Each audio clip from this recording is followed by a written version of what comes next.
Arkadaşlar selamlar. Bu videomda konsept yaparken çizmek ya da etüt etmek zorunda kalmadan pratik bir şekilde gerçekçi dokular nasıl oluşturursunuz bunu anlatacağım. Yaptığım konseptin ne olduğunu belki bilenleriniz vardır. Ben bu içerikte sevdiğim bir oyun karakteri olan Nemesis'in fanart tasarımını yaparken hangi yöntemlere başvurdum uygulamalı olarak bunlardan bahsedeceğim. Hazırsanız videomuza geçelim. Evet arkadaşlar, bu içeriğin konusu olan konseptimizin videosuna geçmeden önce size kullandığım yöntemle ilgili uygulamalı olarak ayrı bir video oluşturmak istedim. Videonun bu kısmında konseptin sadece gölgelendirilmiş detaysız versiyonu üzerinden solda gördüğünüz referansları kullanarak doku kaplama yapacağız.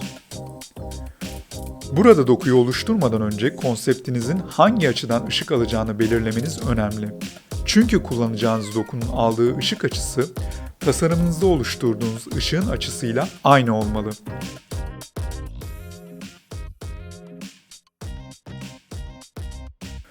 Burada önemli olan konsepti detaylandırmadan hızlıca doku yapısını oluşturmak.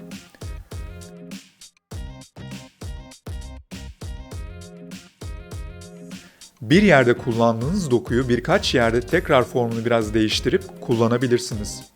Fakat dokuları konsept üzerine çok fazla tekrar etmemesine de dikkat edin.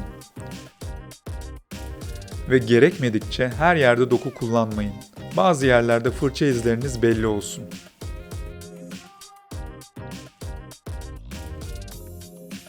Tek başına doku kullanmak yeterli olmayacağı için doku kullandığınız bölgeleri daha sonra fırçayla boyayarak detaylandırabilirsiniz.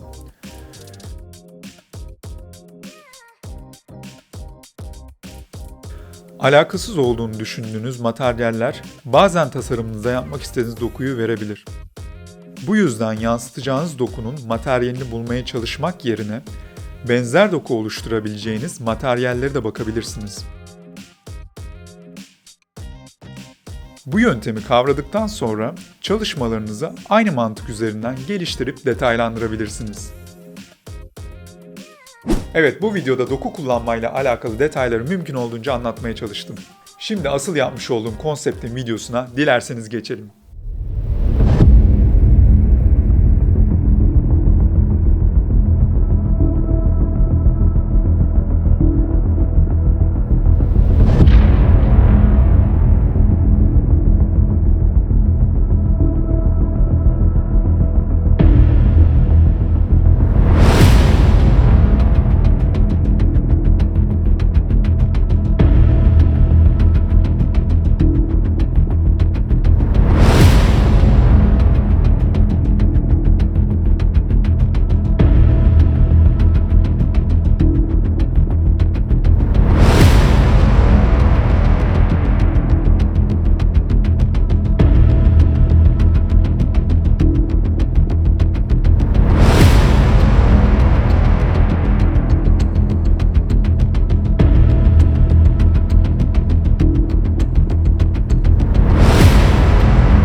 Videomuzun sonuna geldik. İzlediğiniz ve vakit ayırdığınız için çok teşekkür ederim. İzleyen herkesin vereceği destek benim için çok kıymetli. Bu yüzden abone olup beğen butonuna basarak kanalıma destek olursanız çok sevinirim. Bir sonraki videoda görüşmek üzere.